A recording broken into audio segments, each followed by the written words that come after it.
देखिए दोस्तों, आज हम आपको बताने वाले हैं फिंगरप्रिंट के बारे में। जैसे कि आपको पता होगा कि फिंगरप्रिंट जो मोबाइल में आता है वो साइड में भी ऑप्शन होता है, ऑन डिस्प्ले भी होता है। तो ऑन डिस्प्ले जो होता है उसका डिस्प्ले देखेंगे तो एमोलेड डिस्प्ले होते हैं ऐसे, और इस डिस्प्ले के बीच में जहाँ फिंगर होता है यहाँ पे देखिएगा थोड़ा सा ट्रांसपेरेंट दिखाई दे रहा है। हाँ, यहाँ पे कट का निशान लगा हुआ रहता है। ये भी एक सेंसर ही होता है। और दूसरा एक साइड में भी सेंसर होता है जो फिंगरप्रिंट को सेंस करता है। देखे होंगे, ये ऑन डिस्प्ले हो गया और एक साइड में हो गया। तो अगर ये फिंगरप्रिंट काम नहीं करे, साइड वाला या ऑन डिस्प्ले, तो उसको कैसे हम सॉल्व करेंगे, कैसे हम ट्रैक चेक करेंगे स्टेप बाय स्टेप, वो चीज बताने जा रहे हैं। किसी किसी सेट में ऐसे देखेंगे कि स्लो काम करता है, ठीक है। डिस्प्ले पर जो फिंगर होता है वो क्या होता है, स्लो काम करने के कारण ये होता है कि आप मार्केट वाला जो डिस्प्ले एमोलेड की जगह पे ओलेड लगाते हैं, जिसके कारण वो स्लो काम करता है। तो स्लो को भी फिक्स कर सकते हैं। एक कैलिब्रेशन आता है, एक टूल आता है कैलिब्रेशन करने के लिए, उसके द्वारा कैलिब्रेशन कर दीजिएगा तो वो सही हो जाता, फिर फास्ट काम करना चालू हो जाता। यदि आपके पास वो टूल नहीं है कैलिब्रेशन करने का, तो आप सर्विस सेंटर से भी उसको करा सकते। खोलना वाला नहीं है, ऊपर से कैलिब्रेशन होता है, ठीक है। तो पहले हम समझते हैं कि हमारा फिंगरप्रिंट कैसे काम करता है, कौन सा वोल्टेज चाहिए, कौन सा क्या चाहिए नहीं चाहिए। तो ये जो आप कनेक्टर देख रहे हैं ये फिंगरप्रिंट का कनेक्टर है, जहाँ पे हम उसका जैक लगाते हैं, कनेक्टर लगाते हैं। और ये कनेक्टर कितने पिन का है टोटल?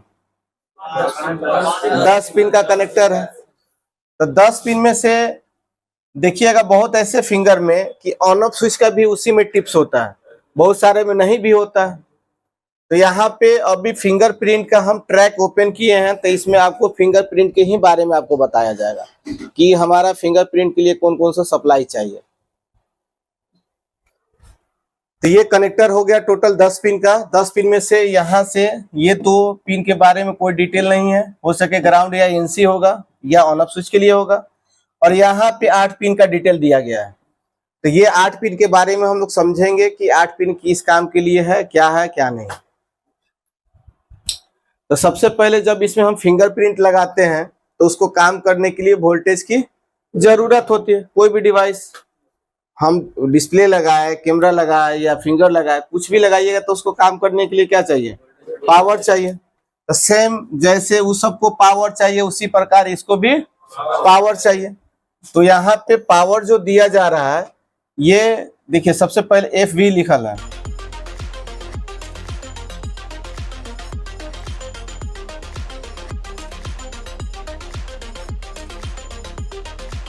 सबसे पहले फिंगरप्रिंट का इनपुट वोल्टेज समझते हैं। तो फिंगरप्रिंट को जो इनपुट वोल्टेज दिया जा रहा है, यहाँ पे देखिए FV है ना, FP यानी फिंगरप्रिंट VDD की वोल्टेज है। तो VDD कितना वोल्टेज होता है? हाँ, तो VDD की वोल्टेज 2.8 होता है। ये वोल्टेज कहाँ से आ रही है? तो एक LDO लगा हुआ है, LDO का ये क्या हो गया, ग्राउंड हो गया। ये क्या हो जाएगा, इनपुट। इनपुट कौन सी वोल्टेज आ रही है? VPS पावर आ रही है। तो ये VPS पावर इनपुट हो गया इस LDO का। एक इनपुट हुआ, दूसरा क्या हो जाएगा, तो एक क्या हो जाएगा, इनेबल। LDO का 4 पिन होता है, एक इनपुट होता है, दूसरा आउटपुट होता है, एक इनेबल होता है, एक ग्राउंड होता है। तो ग्राउंड तो कॉमन हो गया, ये इनपुट हो गया और ये आउटपुट हो गया, और ये क्या हो गया, इनेबल। LDO का काम होता है लो ड्रॉप आउट, थोड़ा सा वोल्टेज को ड्रॉप करके आउट करने का काम करता है, ठीक है। कहीं भी LDO होगा तो 4 पिन का होता है। 4 पिन में से एक इनपुट का होगा, दूसरा आउटपुट होगा, एक इनेबल होगा। तो इस LDO को इनपुट कितना दिया जा रहा है, VPS की वोल्टेज, दूसरा कितना आउट हो रहा है, 2.8। ये थोड़ा सा वोल्टेज को ड्रॉप करके आउट करने का काम करता है, ज्यादा नहीं। तो यहाँ पे देखिए जब तक इसको इनेबल नहीं मिलेगा तब तक ये आउट करेगा। हाँ, तो ये इनेबल आपको CPU के द्वारा आती है। VDD इनेबल लिख रहा है ना, तो ये VDD वोल्टेज को इनेबल करने के लिए इनेबल आ रहे हैं CPU के माध्यम से। ये इनेबल आएगा यहाँ पे, फिर ये LDO ऑन होगा, ये वोल्टेज देना आउट करेगा।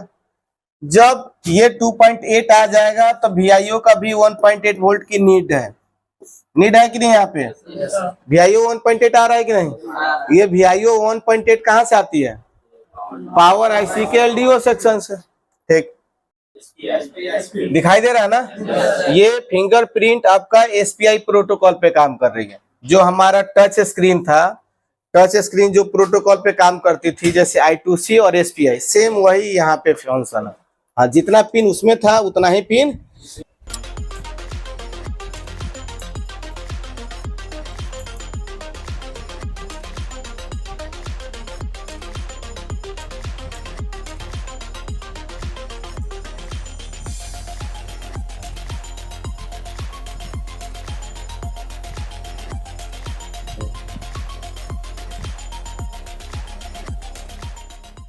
ये आपकी वोल्टेज की हो गई ना पिन। ये VPH LDO को मिल रहा था। उसके बाद ये इनेबल है LDO को ऑन करने के लिए। उसके बाद SPI जो प्रोटोकॉल है, तो ये प्रोटोकॉल पे सबसे पहले कौन सा पिन इनेबल होता है? INT।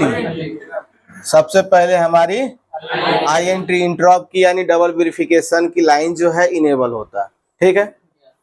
उसके बाद जब हमारी ये सप्लाई फिंगर को मिल जाती है तो फिंगर एक्टिव मोड में आ जाता है। क्या आ जाता है? हाँ।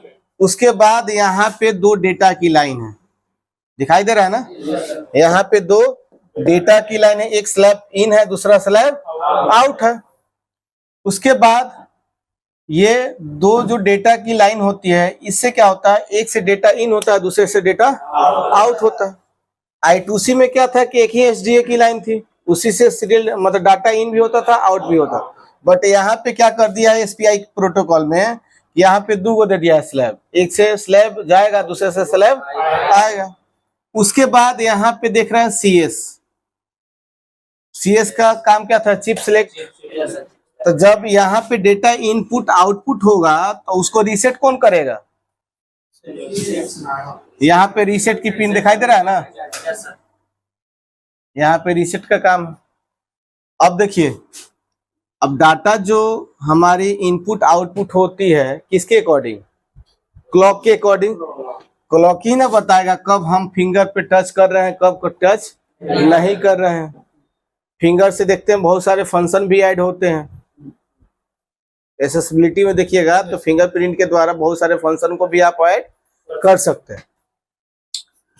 तो ये आपकी क्लॉक की लाइन होती है जो कि डाटा का क्लॉक बताएगा कि कब हम कमांड दे रहे हैं, नहीं दे रहे हैं, किस चीज की दे रहे हैं कमांड, किस चीज की नहीं दे रहे हैं। उसके अकॉर्डिंग ये अपना क्लॉक के अकॉर्डिंग टाइम टेबल बताते रहता है CPU, फिर वो CPU अपने अकॉर्डिंग काम करता रहता है। CS का मतलब होता है चिप सिलेक्ट। आप जिस काम के लिए कमांड दे रहे हैं डायरेक्ट वो कमांड उसी IC के लिए जाती है। बाकी ये जो देख रहे हैं रीसेट की पिन, ये आपकी प्रोसेस को रीसेट करने के लिए होता है। ठीक है, ये काम क्या है इसका? प्रोसेस को रीसेट करने का काम करता है। तो ये जितनी सप्लाई है यहाँ से यहाँ तक, ये सभी के सभी सप्लाई कहाँ से आती है? CPU IC के माध्यम से। ये टोटल सप्लाई CPU IC के माध्यम से आती है। अब बात करेंगे कि हमारा अगर फिंगरप्रिंट काम ना करे तो क्या करें, कैसे उसको सॉल्व करें। ये तो सप्लाई समझ गए कि इतना इतना सप्लाई इनपुट होती है काम करने के लिए। अगर अब काम ना करे तो कैसे कैसे स्टेप बाय स्टेप चेक करेंगे। तो सबसे पहले जो हमारा फिंगरप्रिंट का कनेक्टर है, जैक है, उसको फिजिकल डैमेज के लिए चेक कर लेंगे। जो फिंगर है उसको चेक कर लेंगे कि टूटा फूटा नहीं होना चाहिए। फिंगरप्रिंट जो है मार्केट वाला लोकल नहीं होना चाहिए। लोकल में क्या होता है कि सिर्फ ऑन ऑफ स्विच काम करेगा, फिंगर काम, इतना ध्यान दीजिएगा। सबसे पहले ये वेरीफाई कीजिएगा कि जो फिंगर उसमें लगा हुआ है वो लोकल है या ओरिजिनल है। लोकल है तो उस पर काम करना नहीं है, क्योंकि उस पर सिर्फ ऑन ऑफ स्विच ही काम करेगा, फिंगर काम। OG लेंगे तो दोनों काम करता है, वो बोल के लेना पड़ता है कि भाई हमको OG चाहिए या कॉपी चाहिए। कॉपी में सिर्फ ऑन ऑफ स्विच काम करेगा। अगर ये दोनों पिन फिजिकल चेक हो जाता है कि दोनों सही है, कहीं से दिक्कत नहीं है, तब अब हम लोग इस पे GR चेक करेंगे यानी कुल टेस्टिंग करेंगे। कुल टेस्टिंग करने के लिए मल्टीमीटर को डायोड मोड पे सेट कीजिए, रेड प्रोब को ग्राउंड पे रख दीजिए और ब्लैक प्रोब से जितना 8 पिन है ना, 10 पिन में से 2 आपकी एक ग्राउंड एक NC होगा और 8 पिन आपका सप्लाई का होगा। तो 8 पिन पे हम GR चेक करेंगे, यानी वैल्यू चेक करेंगे। तो वैल्यू इन सभी पिन पे शो करना चाहिए। वैल्यू इन सभी पिन पे शो करना चाहिए। 8 पिन पे 8 GR चेक करेंगे, यानी वैल्यू चेक करेंगे। सभी पिन पे शो करना चाहिए, क्योंकि सब सप्लाई का पिन है। अगर किसी पिन पे एक पे जीआर जैसे रीसेट पे नहीं आ रहा तो इसका ट्रैक ओपन है। जीआर नहीं आने का मतलब भाई इसका ट्रैक क्या है। अब इसके रास्ते में देखिएगा कि सीरीज में कोई कंपोनेंट है कि नहीं। सीरीज में कोई कंपोनेंट है तो फिर उसका इनपुट देखिए, इन हो रहा है कि नहीं, आउट हो रहा है कि नहीं। इन हो रहा है, आउट नहीं हो रहा तो रजिस्टर फिर उसको रिप्लेस करें, या 0 ओम का एलवीआर होगा तो उसको बाईपास भी आप कर सकते हैं। यदि रजिस्टर का इनपुट ही नहीं हो रहा है,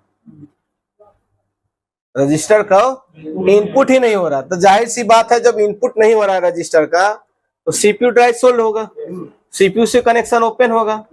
तो डायरेक्ट सीपीयू को खोल के रिवॉल्व करके डाल नहीं देना है, सीपीयू को निकाल के फिर कंटिन्यूटी चेक करना है कि यहाँ से सीपीयू की बॉल तक हमारी कंटिन्यूटी बीप आ रही है कि पता चले कि भाई बीच का ट्रैक ही टूटा हुआ है, हम सीपीयू पे सीपीयू रिवॉल्व किए जा रहे हैं, तो वो सॉल्व होगा कभी नहीं होगा। तो पहले कंटिन्यूटी देख लेंगे कि यहाँ से वहां तक की जो कंटिन्यूटी बीप ट्रैक सही है कि नहीं। ट्रैक सही है तो फिर सीपीयू रिवॉल्व करके डाल दीजिए, 100% सॉल्व हो जाएगी। बात आई समझ में। अगर ट्रैक कंटिन्यूटी नहीं मिल रहा है तो ट्रैक टूटा हुआ है, फिर वहां से एक माइक्रो जंपर निकालिए, यहाँ पे लगाइए रीसेट पे, फिर सीपीयू डाल दीजिए, फिर सही हो जाएगा। तो पहले जीआर चेक करेंगे, सभी पे जीआर आना चाहिए। ये जो है मीसो के मोसी की, तो ये दोनों पे जीआर जो आएगा सेम आना चाहिए, क्योंकि ये दोनों डेटा की लाइन है। जो जीआर इस पे आएगा वही जीआर, हाँ यदि 250 इस पे आ रहा है तो 250 इस पे भी आना चाहिए। 5-10 ओम का डिफरेंट हो वो चलेगा, क्योंकि मल्टीमीटर की वेरिएशन होती है। अगर इससे ज्यादा आ रहा है, 100-200 ओम का डिफरेंट है, तो फिर वो गलत है, तो फिर वो कहीं ना कहीं वो ट्रैक लीकेज है या दूसरे से शॉर्ट होता होगा। उस कंडीशन में आपको ट्रैक चेक करना होगा या सीपीयू रिवॉल्व करना होगा। बाकी सब पे भी जीआर हमारी आनी चाहिए, क्योंकि सब सप्लाई के हैं। जीआर आ रहा है लेकिन फिर भी हमारा फिंगरप्रिंट काम नहीं कर रहा है, तो उस कंडीशन में फिंगरप्रिंट लगा दीजिएगा, कनेक्टर में लगा के उसकी वर्किंग वोल्टेज हम चेक करेंगे। 2.8 और 1.8 ये दोनों वोल्टेज हमको चेक करना। अगर ये दोनों वोल्टेज में कहीं कोई दिक्कत होगा, वो 2.8 आ रही है 1.8 नहीं आ रही है, तो VIO की वोल्टेज कहीं से आप 1.8 की लूप कर सकते हैं। जहां भी VIO 1.8 आ रहा है ना, वहां से एग्जाम्पल उठाइए और जिस पिन पे यहाँ पे VIO आ रहा है वहां लूप कर सकते हैं, उसको बाईपास कर सकते हैं। बाकी ये जो है LDO के माध्यम से 2.8 जाता है, ये नहीं आ रहा था, फिर इस वोल्टेज को चेक करना पड़ेगा आपको। ठीक, वर्किंग वोल्टेज आपको देख लेना है कि हाँ दो गो वोल्टेज आ रही है कि नहीं, 1.8 और 2.8। उसके बाद बाकी सब है, इस पे भी 1.8 की वोल्टेज बनता है, क्लॉक पे बनेगा, रीसेट पे बनेगा, डाटा पे बनेगा, ये सभी वोल्टेज आपको मेंशन करना है। जीआर आ रहा है, वोल्टेज आ रहा है, फिर भी फिंगरप्रिंट काम तो 100% फिंगरप्रिंट खराब होगा या कनेक्टर आपका खराब होगा, ये दोनों को चेंज कीजिए, फिंगरप्रिंट काम करना चालू होगा।